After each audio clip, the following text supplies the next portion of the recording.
il avait fini par accéder à ma requête de fonder une institution pour accueillir et éduquer les jeunes filles pauvres de la noblesse. Rien n'était alors si négligé dans le royaume que l'éducation des filles. Saint-Cyr fut notre enfant. Alors, mademoiselle, quel est votre nom? Marthe d'Absolu de Gabastou. Mon père nous sait que seul genre de condé est grand. Mademoiselle, bientôt vous parlerez toute la même langue. Il n'y aura plus de différence entre vous. À présent, vous êtes toutes de la même maison, de la même province et du même royaume. Iri, Isili, Isili, Ili. Cela fait un mois que je suis ici. J'apprends le français que je ne savais pas et j'oublie le patois que je savais. Répétez. Ah. Oh, oh, oh.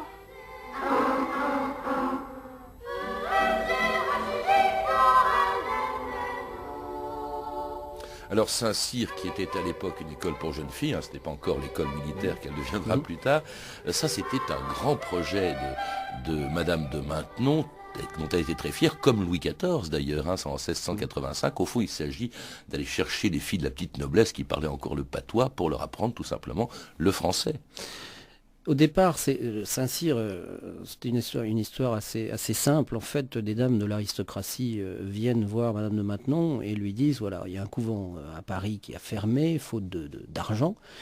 Et on se retrouve avec des jeunes filles qui viennent de la noblesse, qui sont pauvres, et on ne sait pas quoi en faire, en fait. Alors, on a ouvert une maison, et on va essayer de poursuivre la tâche d'éducation qu'on avait commencée. Et Madame de Maintenon, au départ, s'y intéresse d'assez loin, elle donne de l'argent, elle faut obtenir des bourses, et puis je crois qu'elle s'est prise au jeu. Donc il y a eu plusieurs maisons successives, à Rueil, au château de Noisy, et puis Saint-Cyr, après, qui a été spécialement construit pour accueillir ces jeunes femmes. Et je crois qu'il y a plusieurs choses en Saint-Cyr, c'est-à-dire qu'à la fois il y a la tâche d'éducatrice pour laquelle elle s'est prise au jeu, avec des résultats d'ailleurs qui ne sont pas négligeables, puisqu'il y avait une sorte de pédagogie un peu nouvelle qui était intéressante dans ce projet. Mais Saint-Cyr, c'est aussi un peu l'assurance retraite de Madame de Maintenon. Oui.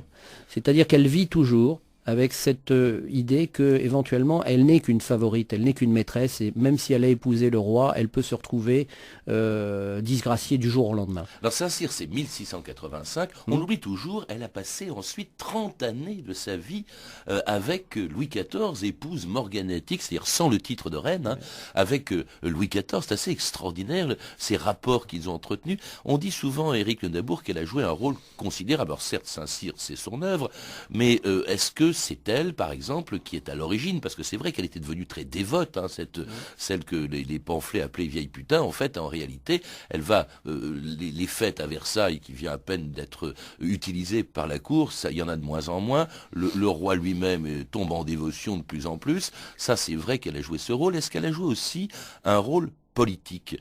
On dit souvent, par exemple, on dit parfois en tout cas, que c'est elle qui aurait inspiré à Louis XIV la plus sinistre au fond de ses décisions, c'est-à-dire la révocation de l'édit de Nantes en 1685.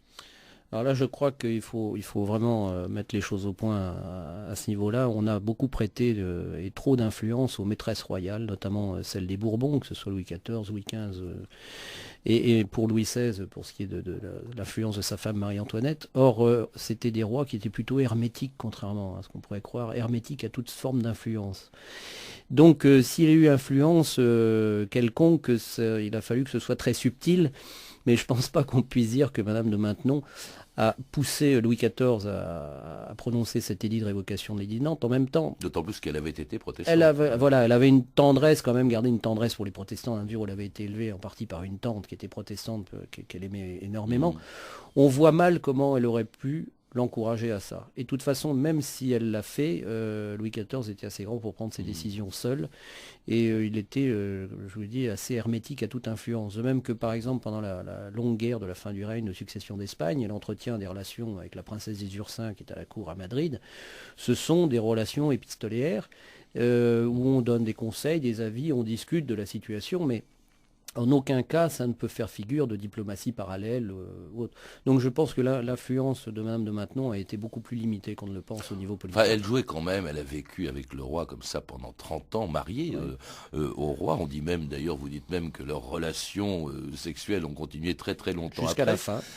C'est-à-dire quand même qu'elle était âgée. Hein. Oui, elle avait dépassé 70 ans. Alors, il est mort en 1715, elle est morte elle-même 4 ans plus tard, à Saint-Cyr, bien sûr, où elle s'est réfugiée. Un peu oublié. Il y a une scène pathétique que vous racontez en 1794, très longtemps après sa mort. Il y a des révolutionnaires qui vont chercher son corps là où il est enterré à Saint-Cyr et qui le mettent en morceaux. C'est incroyable. Ouais, on ne voit pas d'ailleurs pourquoi les révolutionnaires s'en sont pris à elle, parce que c'était la femme de Louis XIV. Je pense que c'est plus effectivement un symbole qu'autre chose. Les dernières années de la vie de Louis XIV, Madame de Maintenon, bon, on a toujours cette image de la cour vieillissante avec une espèce de chape de plomb qui pèse sur elle, où tout le monde est confié en dévotion.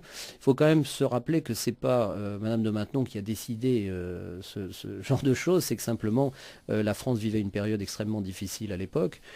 On est en pleine guerre de succession d'Espagne, il y a la révolte des Camisards dans les Cévennes, le trésor est vide, il y a aussi une succession de morts dans la famille royale qui vont intervenir, qui attristent l'ambiance de la cour à cette époque-là. C'est pas Madame de Maintenon qui a imposé un rythme et une atmosphère à la cour par elle seule. Merci Éric Le Nabour. Pour en savoir plus, je recommande la biographie que vous lui avez consacrée, La Marquise de Maintenon, l'épouse secrète de Louis XIV, publiée aux éditions Pygmalion. Vous avez pu entendre des extraits des films suivants. L'Allée du Roi de Nina Companès, d'après le livre de Françoise Chandernagor, et avec Dominique Blanc dans le rôle de Madame de Maintenon et Didier Sandre dans celui de Louis XIV, un film disponible en DVD chez France Télévisions. Et également, vous avez entendu des extraits de Saint-Cyr, de Patricia Mazui avec Isabelle Huppert en DVD chez Universal.